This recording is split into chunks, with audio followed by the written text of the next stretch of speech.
Hi everyone, welcome. My name is Carol Himelhoch of Himelhoch's department store at himelhoch.com. It's my pleasure to be here with Alyssa Space of ForHerCosmetics. Alyssa is an exceptionally talented individual and you'll be able to get to know her a little bit today. She has developed this amazing line of vegan cosmetics, and we are in her studio in Bloomfield Hills, Michigan.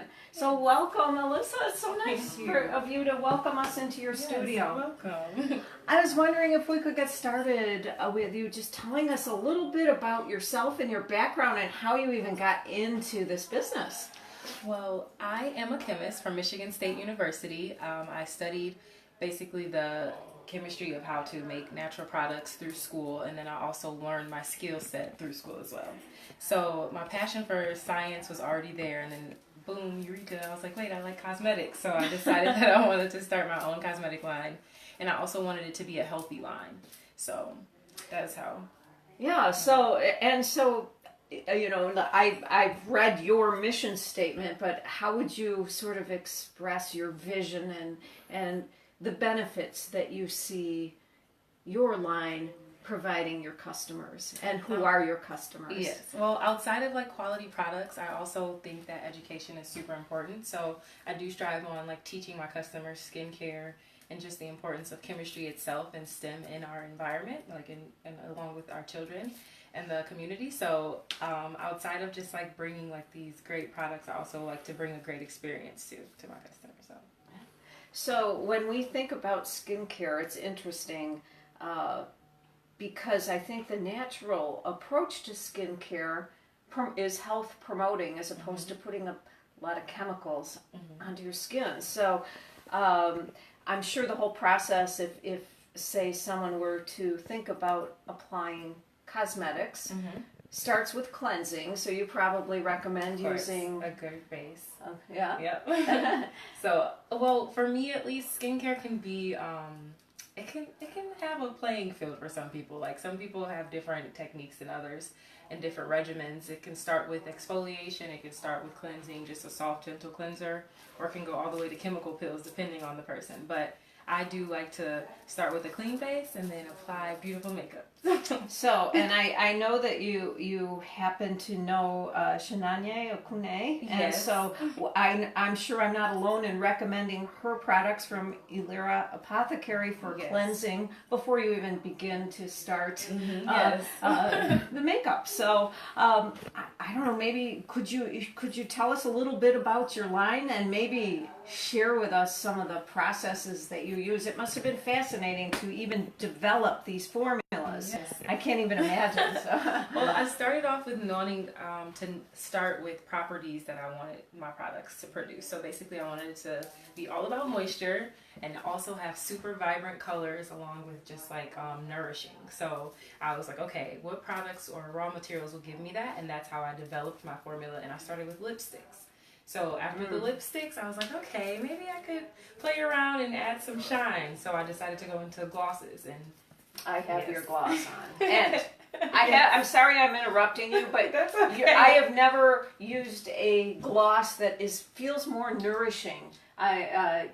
It just feels good. It feels healthy and just nourishing. Yes. I have on lipstick right now too, actually. So she has lipstick, I have her lip gloss on. So, okay. Yes, we are.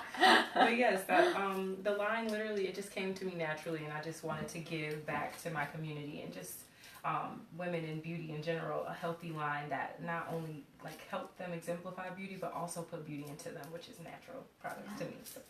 So if you were to define your target customer, I imagine that you have like all women, and then you've maybe segmented it into different. So how would you define that?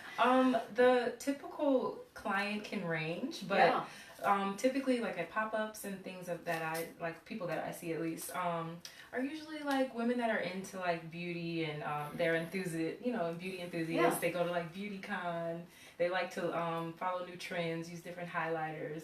They aren't afraid to like try vibrant colors. So I feel like A little avant-garde. Yeah, you know, and somebody that wants to take like a change or a risk or just a different color approach. Well, and I know even some of your customers are in London, right? Yes, actually. Yes.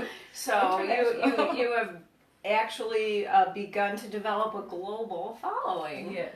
Universal beauty. Universal beauty. Well, and also of different age groups. Here I am, a baby boomer, and I love your line. So thank you. So can you show us or tell us a little bit about some of your products? Well, this is actually where the process takes for the dry lab. So when I say dry lab, this is where I make like I fill my highlighters, my eyeshadows, and lip glosses. And then I also use a hot process, which is a stove over hot water because I don't like to use the microwave, to actually melt down my raw materials for lipstick. So I literally make everything in a natural process. I don't use any extra chemicals, preservatives, or anything of that nature. And of course I always sanitize. I wear gloves, goggles, pull my hair back. This is where the mastermind. So you have like, what are some of your raw ingredients? Like I have vegetable glycerin up here, which is a great moisturizer, along with mineral oil. I have castor oil, jojoba oil. I have pigments that I actually add. Then I'm actually doing a science experiment with one of my my mentees. We're making an exfoliant. So yeah, so we're actually doing quality right now. We're letting it sit.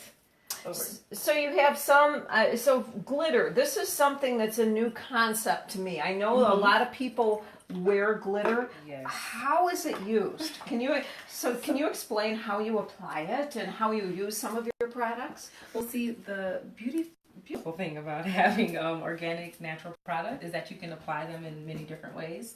So like you can actually use the glitter as like on your cheekbone, like a nice little glittery highlight, or you can even use it as an eyeshadow.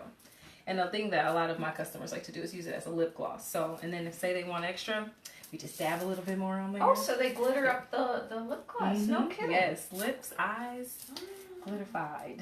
So say for instance, like here's some pretty blue glitter. So what I might do is take, say for instance, your clear lip gloss and put it on my lid or something, and then just take a little, what would you do, like dab your finger in there or something? Or? You could actually use the lip gloss as an adhesive base for the eyeshadow application because of the hydrogel carbon like formula that I use. It's light enough that it won't like have your eyes oily, and then it also is like sticky enough that it won't like let the glitter just fall off. So that's fascinating. It's right in the middle, right in the middle.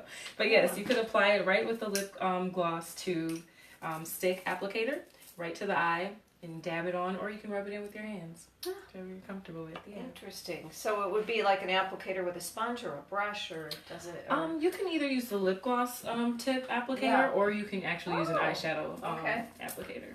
Well, how interesting is that? Yeah. So what inspired you to select the different colors that you carry? And so you don't have, let's see, I'm looking at your little workspace. I just came from a pop-up, so a lot of my things are... your products are packed away.